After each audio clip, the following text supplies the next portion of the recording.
Como é que estamos aí? Como é que tá aí? Tá aí, tô aqui, tá aí, tá ali, tá aqui. Ó, e aí? Galera, vamos lá então, mais uma vez, um prazer estar com vocês. Deixa eu só arrumar um negocinho aqui. Então é o seguinte, a gente vai continuar aí hoje. A gente falou já da formação do período macedônico. Então, historicamente, a gente lembra aí desse período de grande avanço do Império do Alexandre o Grande, né? As influências que ele vai ter do pensamento do Aristóteles, né? Essa ideia de união, de formação da cultura, do bem-estar, né? Que são vistas um pouco no pensamento do Aristóteles. A gente vai ver também um pouco na atitude do Alexandre, tá?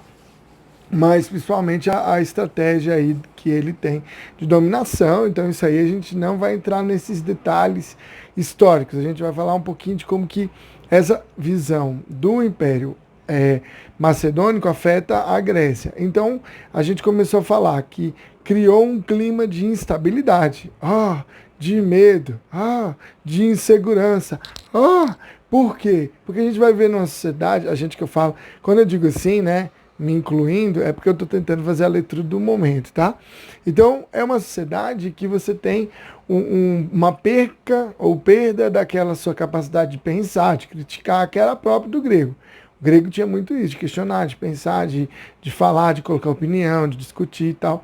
E aí isso vai deixar de lado e ele agora vai ser obrigado a aceitar uma visão de cidade maior, mais ampla, com outras visões culturais.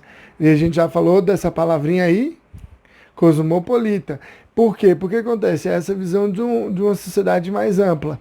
Beleza? Então, tendo claro isso aí, nós vamos viver sobre esse julgo, sobre essa função do Império Macedônico, então submetendo. Então, antes a gente tinha capacidade, enquanto grego, de decidir as coisas, propor ideias, né, de tomar decisões utilizando a democracia e outras formas, e agora acabou, não tem mais isso. Agora a gente só vai ter a nossa influência de acordo com a visão dos macedônicos.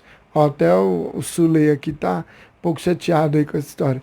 Então o que acaba acontecendo? Ó, geram muito medo, muita insegurança nessa sociedade que forma a partir daí. E aí a filosofia é afetada de que forma? Não tem mais como formar uma escola e a galera se reunir, e igual tinha a academia do Platão, o liceu do Aristóteles. Não tem mais isso, né?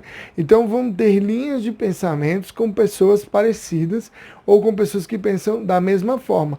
Então surgem aí as quatro principais.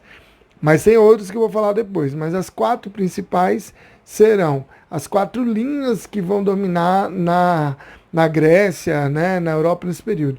Então você tem o pensamento cínico, cético, estoico e epicurista. Então são os quatro grandes momentos desse período. A gente vai falar um pouco aqui da questão dos cínicos, já já. Então, os primeiros têm que entender isso. Professor, mas tem outros? Tem o neoplatonismo, né, o neopitagorismo, você tem várias outras ideias que também estão surgindo, mas elas são, como eu falei, muito pequenas, ou então sem muita expressão, porque você não tem mais essa grande divulgação do pensamento. Beleza? Então, tudo bem, entendendo que você tem isso, o que vai ser o cinismo? Então, interessante. A gente chama de escola cínica, mas não era uma escola assim, tem aula, professor. Não, era uma linha de pensamento em que as pessoas meio que concordavam e pensavam e reproduziam. Então, meio que foi um movimento que dominou. Então, para entender, a gente chama de escola, né? Cobra como escola, mas na verdade não imagine a escola no sentido literal. É uma escola no sentido de forma de pensar. A escola cínica tem uma particularidade. A palavra cínico vem de uma origem muito interessante, porque o cínico é o kine, que é do grego kine, é ligado à ideia de como. E o kos, né, vai ser ligado à ideia de cão. Então, kinikos, que seria o como um cão. Ou seja, o cínico seria aquele que se assemelha a um cão. Cão, cachorro, né? Então, o pensamento do cínico é um pensamento que busca, entre outras coisas, a ideia de, vamos dizer assim, se assemelhar a um cão. E por que um cão, né? Você vai pensar aí, cão, né? Então o que você imagina? Primeiramente, iniciando lá na sociedade romana, aqueles que eram da sociedade, mas que não tinham uma origem assim nobre, ou seja, os filhos bastardos, os filhos de escravas, os filhos de prostitutas, esses caras eles eram considerados cidadãos, mas eles não tinham essa origem nobre. Então, esses caras recebiam um apelido de cão. E aí já recebe essa ideia. Então, o cão é aquele que está um pouco ali afastado, enquanto grupo social, né? Então, primeiramente isso. Então, o cão é uma ideia pejorativa. Vem no sentido inicialmente pejorativo, de humilhar mesmo. Ó, você é um cão, você não tem muita representatividade aqui, cara. Você é um cara aí largado no mundo, entendeu? Então, primeiramente é isso. E se, em um segundo sentido, o cão vem a ideia de simplicidade, de vida boa, boa no sentido assim, de não precisar de muita coisa. Aí você já associa com uma outra ideia, que é a ideia de autarquia. Então veja, a autarquia é você se depender só de si mesmo, ou seja, a autossuficiência. Ah, agora estou entendendo. O cachorro ele é autossuficiente, ele precisa de quê para viver? O cachorro precisa de comida, abrigo e carinho. Não precisa de uma Ferrari, não precisa de. Às vezes até precisa, né? Não sei, mas a gente pensa o seguinte: ele tem uma vida muito simples, não muito condicionada, nem muito regrada, é uma vida natural.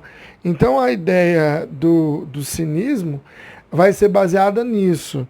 A gente tem uma vida natural, uma vida tranquila, baseada em poucas necessidades. Então, numa vida mais simples. Então, agora ali, ó, o representante seria o cão, o cachorro, né? Por quê? Porque o cachorro tem uma vida simples. Ele não precisa de muito luxo. E aí eu gostaria que você entendesse como começa isso. Então, dizem que começa com o Antístenes, que era um dos discípulos de Sócrates. O Antístenes, ele vai uma vez presenciar o Sócrates numa feira dizendo, olha, quantas coisas o grego precisa para sobreviver, o ateniense. E aí ele vai começar a pensar, e aí vem a ideia do cachorro, que vai ser o quê? Justamente aqueles que não precisam de muita coisa. Ou seja, que subvertem ou renegam os valores morais da sociedade. E aí eles querem uma vida mais simples, uma vida mais tranquila, uma vida sem luxos, uma vida sem ordenamento social, né, sem hierarquia. Eles querem simplesmente viver, então viviam dessa forma. Isso que também é marcante no pensamento do cínico. Eles andam na rua com roupa de algodão, dormem dentro de barril, né, faz as necessidades em qualquer lugar, qualquer tipo de necessidade. Né? Então, assim, é importante você perceber isso. Eles estão defendendo que você, para viver numa sociedade que é violenta, ó, que você não sabe o que vai acontecer, que a qualquer hora você pode ser condenado por alguém para perder a vida, né? Porque era a visão aí apavorante da época. Então, o melhor a viver é viver de maneira simples, sem luxo, sem muita vontade, sem muitos desejos que são impossíveis de serem alcançados. Então, a visão cínica é uma vida simples. Como eles têm essa busca de uma vida simples, rejeitando os padrões sociais, então a palavra cínico tomou esse sentido negativo. Cínico é aquele que rejeita, que não liga, que não se importa muito com os padrões. Então a gente tem uma visão pejorativa já do movimento, que é considerar o quê? Que esse indivíduo ele não tem preocupação social. Mas ele não tem preocupação porque ele tem uma busca por um pensamento mais simples, uma vida mais tranquila e sem esse ordenamento. Então, sem superficialidade. E o principal representante é o Diógenes, né, o que ele vai andar, depois eu vou mostrar para vocês, mas ele vai buscar esse homem real, né, sem superficialidade.